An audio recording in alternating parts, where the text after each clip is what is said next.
Good morning, y'all. I know I look real pale, like, oh, girl, are you sick? I don't have no makeup on. Don't come for me. Do not come for. A lot of people are still asking about the army situation and like what happened and how we needed a GoFundMe and then we ended up not needing a GoFundMe and what exactly happened. And I'm just gonna go into a little detail. Ooh, y'all, you see this new growth right here? I'm just gonna go into detail basically, since I mean, I never made a video about it, but I did talk about it when I was live. But I'm gonna go do my makeup so you guys can come with me. Okay, so I've been waiting for Uriah to do this video, but he's been in training for 2 months, the past month, and then this month he'll be done at the end of April. So we haven't really been able to really do videos with him. But I guess I'll just go ahead and kind of clear up some things. So the reason that we made a GoFundMe account was because, number one, let's go do some backstory. Uriah went to Afghanistan, okay? Uriah went to Afghanistan when he was 2000, I was 20. He was 19 years old when he went to Afghanistan. He left 2011. He came back in 2012. Now, when Uriah came back, he was a total different person, and he's been struggling with it since. He just has a lot of depression. He's seen a lot, he's done a lot. Things like that happen in the military, and they notice that you are depressed, that you have PTSD. You have to go through like a med board, and you have to go through all this stuff to basically prove and make sure that you are fit for the army, and make sure that you're okay, and make sure that you have PTSD and where it came from, blah blah blah, whatever. So they were doing that, and they were basically trying to figure things out, but they were like kind of insinuating like he wasn't going to get his benefits, and like if we were to get out, because he wanted to get out, and if we were to get out, he wasn't going to get his benefits and all that jazz. So it kind of freaks me out. Like, you can only imagine having a set income every month, and then someone telling you like, we just might basically be homeless, might not have anything. Now, they were saying it wasn't on paper, so it's my bad for even snapping and going like crazy or whatever. And the reason that I even told YouTube that I made a GoFundMe was because I'm a real ass B, okay? And I'm gonna let you guys know if I make a mistake, and I feel like that was a mistake because I thought that we weren't gonna have anything. The reason that the GoFundMe never made it to YouTube, and the reason why I refunded the people who actually did donate, was because we got the news the next week that he would get full benefits. And that basically means, to sum it all up, that he's going to be making way more than he makes in the military, based on the benefits, based on like forever, for life.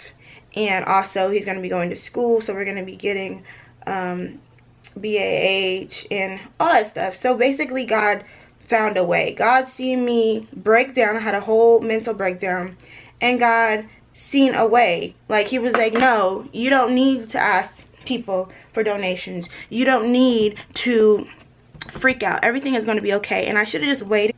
That's a serious message. I should have just waited on God. When you feel like things are going to happen, just sit back and wait. Just wait, okay? Because I knew right in that moment it was happening. I was like, oh my God, I have to do this. I should have just waited and just gave it to God. For real and honestly. And I learned that through all of that. That's what I just need to do.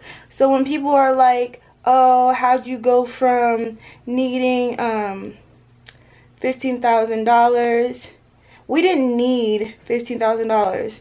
On the donation, it says how much are you wanting to donate or raise or whatever. So I just put that as a number. Like, it wasn't like a necessity need. $100, $1,000, $2,000 would have been fine. I just needed some kind of something to, you know, help us with that new chapter and moving and all that stuff.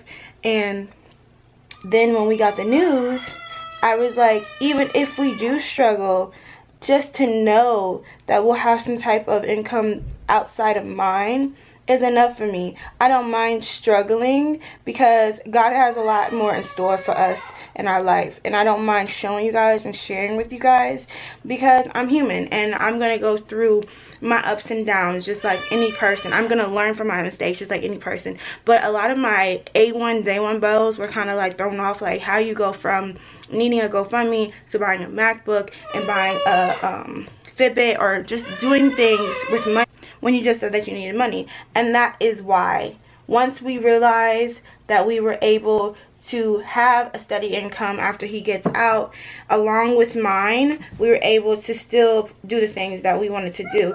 Granted, I didn't go out and buy a whole $2,000, $3,000 computer. I went on Craigslist and I got a used one and I priced it and everything, and he wanted $675, but I didn't want to. I wanted to get it as low as I could, so I basically talked the dude down to $500, which I am so proud of myself. And we've been budgeting ever since and trying to get our savings back together and in order and planning for our new chapter. Also, what are we doing once he gets out? I talked to you guys about this on live, but I know a lot of you guys sometimes miss the live. So he wants to be a social worker, so he might go back to school for that, or he wants to be a police officer. So we're going back and forth with what he wants to do in his plans. He hasn't, you know, when we get a set date, that's when we're gonna have a set plan. But he's going between social worker because he was in foster care, or being a police officer because that's his long dream. Like, he's always wanted to be a police officer. Me, on the other hand, I'm thinking of going back to school and getting a bachelor's or a master's in social marketing. And I also am just looking at different jobs and things because I don't want to necessarily start teaching again. I kind of love what I'm doing now. Not kind of. I really love what I'm doing now. And I want to incorporate that in my life. You know, because YouTube might not always be here. Like, you have to have a degree to fall on. Even if you want to necessarily do something like YouTube for the rest of your life, you have to have something to fall back on. And if I love what I'm doing on YouTube, there's always going to be some type of social media. There's always going to be some type of marketing plan. So I think I want to do that in my life. And I think I want to be a social media marketer. And that necessarily would mean, like, I could do a whole bunch of stuff with that, really, to be honest. And if you don't know some of the stuff you could do, just Google it, girl. Just Google it. Google it, honey. Google it, honey. Okay? And I think I answered pretty much everyone's questions that I've been getting a lot, especially in live. Like, I get them all the time and I have to re-say it over and over and over again. So I was like, why not just make a whole video for you bells, because I know I left you guys high and dry. I didn't really explain it, and a lot of people were actually mad at me, and I felt bad because at the time I wasn't ready to really talk about it because I was stressed out and dealing with so much. And I was like, I would make a full video, but Uriah ended up having to do training. And why he has to do training is because his unit is doing it, so he had to do it. Even though he's getting out, he still had to do it because he's still in the Army. And once you're still in the Army, you still have to do Army. Okay? So, yeah, that's basically it. I think I answered all of your questions. Hopefully you guys understand now. And this isn't necessarily like, oh, you don't have to explain yourself to nobody. I see you guys as family, and if I'm talking to my family about certain things and things come up, of course I'm going to explain them. And I want you guys to know exactly what happened piece by piece and go through this getting out of the Army journey with us. And the only way you can go through the whole journey with us is if you know what is going on. You know what I'm saying? So I definitely wanted to keep you guys informed, keep you guys up to date. We do not have a date for when we're going to be moving. Yes, we're going back to Cincinnati. We just have to have a date with the Army, and then once we have a date, or if they don't give us a date, then he won't be re-enlisting. So that would mean that he will be getting out next year. But we're not sure. We're hoping for this year and that they can go and put through all the paperwork and everything, and it'll be this year. But it might not be, so we're not sure. Possibly. I think that we'll probably find out everything and know, you know, the whole shebang by May, June, by our birthdays. So I'll definitely let you guys know and keep you guys updated. I just wanted to throw this video out there. I am editing a vlog, so a vlog will be up today. But I love y'all, and I'll talk to y'all in the next vlog when I get these eyebrows together, girl. Ooh.